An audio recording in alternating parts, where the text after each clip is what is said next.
Welcome back to our week 3 geometry extension lesson on circles. This is the second part of our lesson. So the first part we covered some of the basics between a radius, circumference, diameter, chords, and how to name all of those different line segments within a circle. For the next part, we're going to be talking about arcs and angles inside of circles. So the first part here, talking about naming an arc. So an arc is a piece of the outside of the circle. The whole piece is called a circumference, right? If I went all the way around the circle from A all the way around back to A again, that's called the circumference. But what if I only want a piece of that? So a piece of that is called an arc. And there are two classifications for arcs. We have a major arc or we have a minor arc. And a major arc is something that is a large arc, something that is over 180 degrees. So this would be over 180 degrees. And a minor arc would be something that is under 180 degrees. Now, how we name these, and we have to be very careful about this, because as you can see, if I said in this diagram, we have arc AB, the question becomes, am I going to be going from A to B on the top of the circle or from A to B on the bottom? And just saying AB doesn't tell me that information. So the question becomes, do I really want a major arc, which would be from A to B on the bottom, because this would be over 180 degrees. This would take me over 180 degrees around the circle, right? A circle has 360 degrees all the way around. So to go from A to B on the bottom piece of this circle would be definitely over 180. And to go from A to B on top would be less than 180. So it's clear that the top is the minor and the bottom is the major. But the problem is in naming it. I cannot just call it AB because it doesn't give me enough information. At least for one of them, I can't call it AB. So here's what we do. If it's a major arc, we need more letters. If it's more than 180 degrees, we need more letters to call it a major arc. So we use 3 letters for a major arc. We use the 2 endpoints. So the 2 endpoints, it does start at A and it does end at B. But somewhere along the way, it's going to pass another dot. We might have to make it like there's not actually one on here. So I'm going to go ahead and I'm going to put a dot right here and call this C.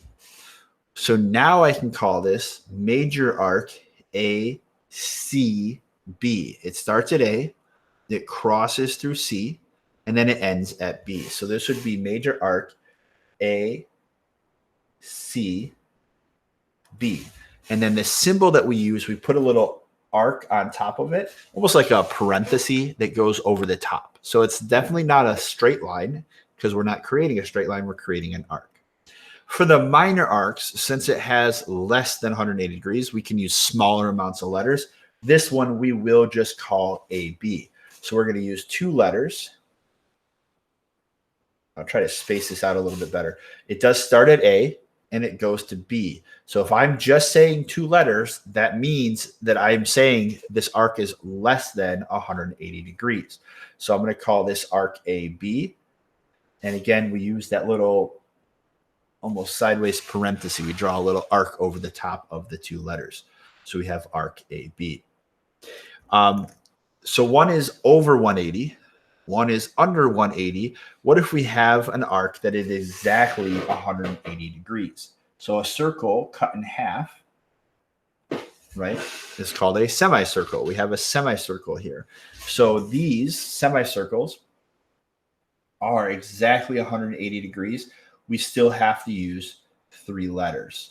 Okay, so if I put a T here, so this would be semicircle. We're using, it's exactly 180 degrees, and we still use 3 letters. So 180 or higher, we're using 3 letters.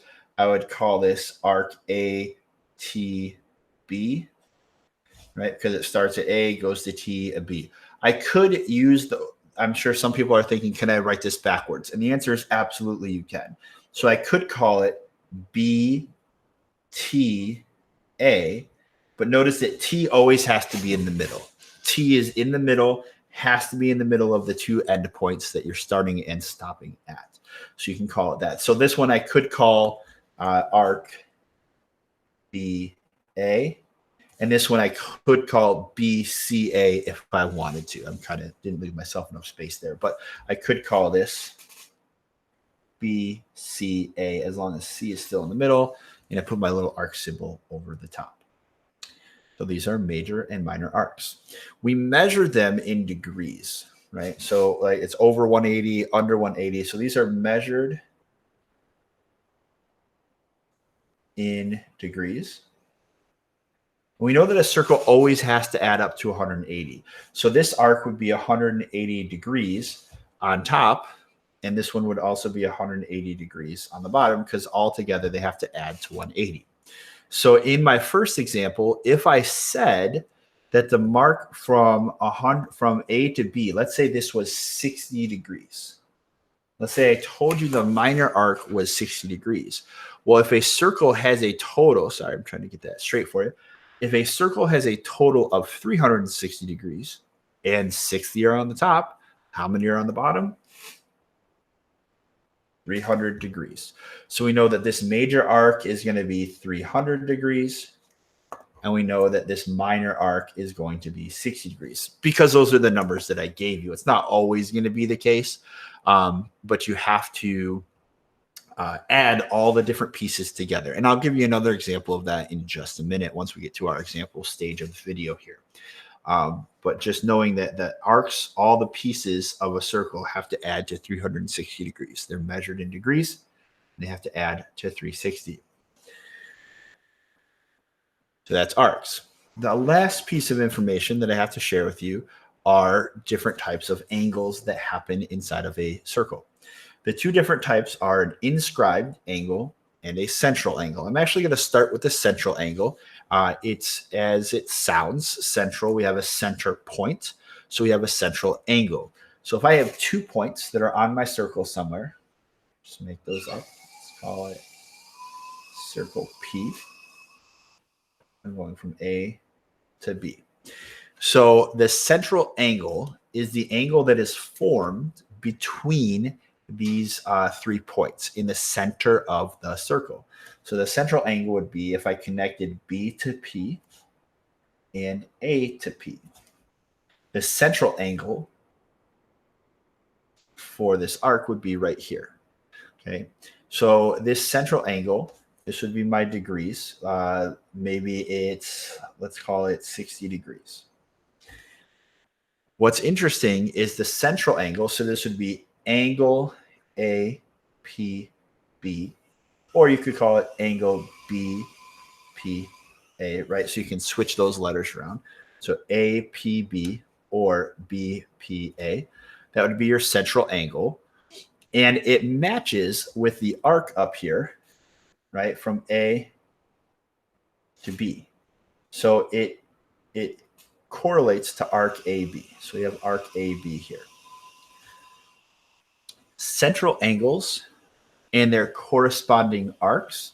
So this arc right here, AB, and this central angle that points to it. Notice that this angle is kind of like pointing to the arc here.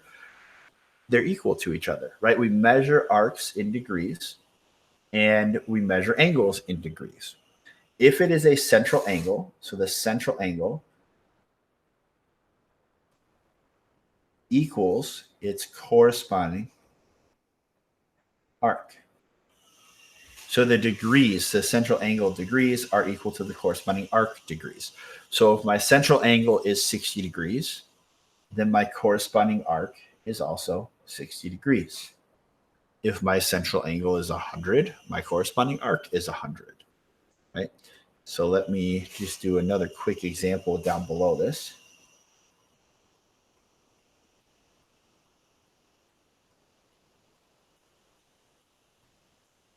So if I have a central angle here and it's x degrees, and I have arc xz,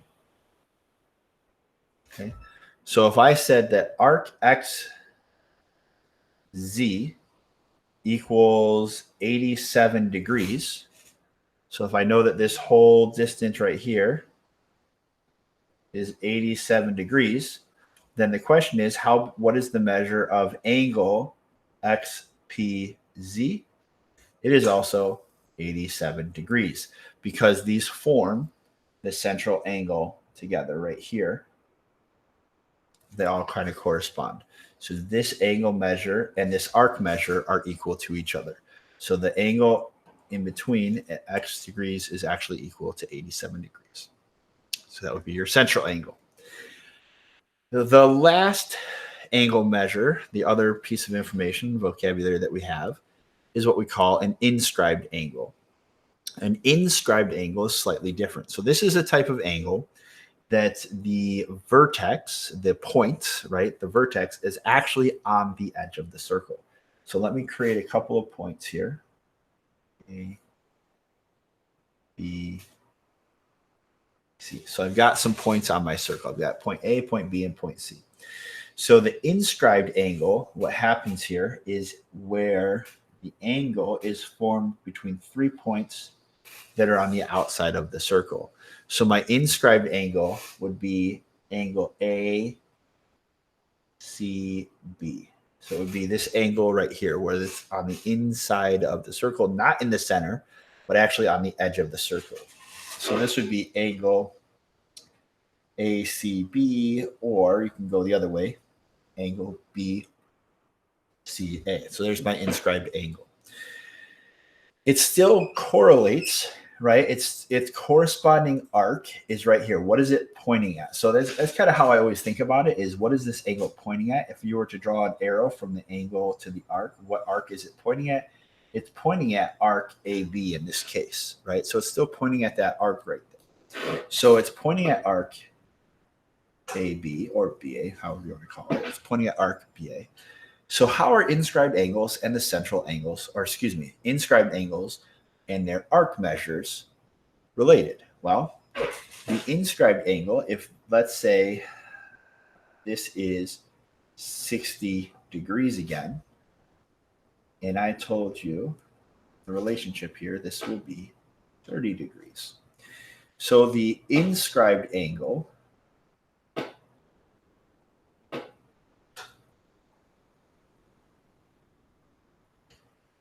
inscribed, little typo there.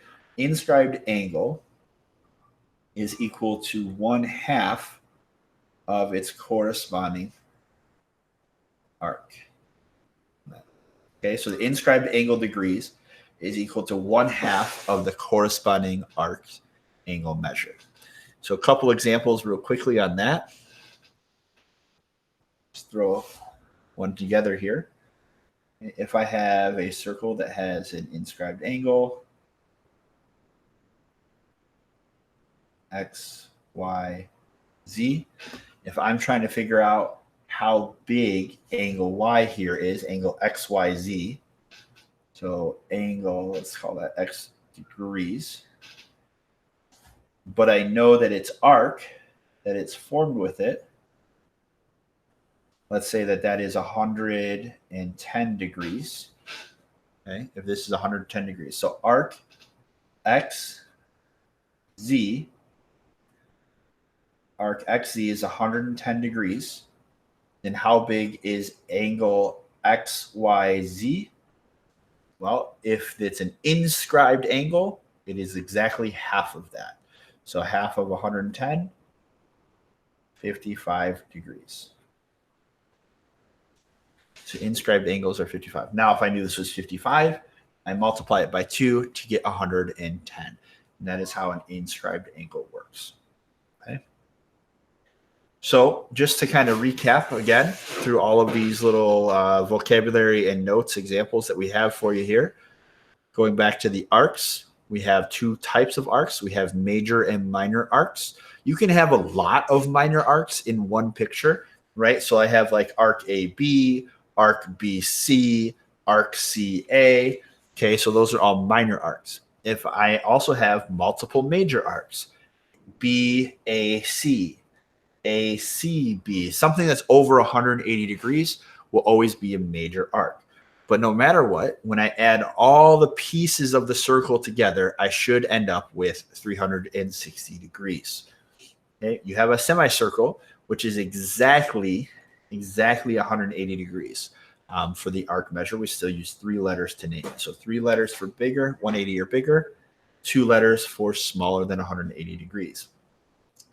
And then we talked about how their angle measures, central versus inscribed. What's the difference? A central angle, the vertex is on the center of the circle. An inscribed angle, the vertex is on the edge of the circle, on another point on the circle. Central angles are equal to their corresponding arc measures. So if this is 60, so is this. So if I know one, you know the other. Inscribed angles, this angle is half the size of the arc measure. So if I know one, you know the other. You just have to do a little bit of math to figure it out. Okay, so hopefully these examples will guide you through your practice problems for this extension lesson. You can find that extension lesson on Google Classroom and come see office hours if you have any help. And that is my son. That is my cue to head on out of here. So come and see me or email me if you have any questions for this lesson. All right. Have a good one, and we'll see you next week.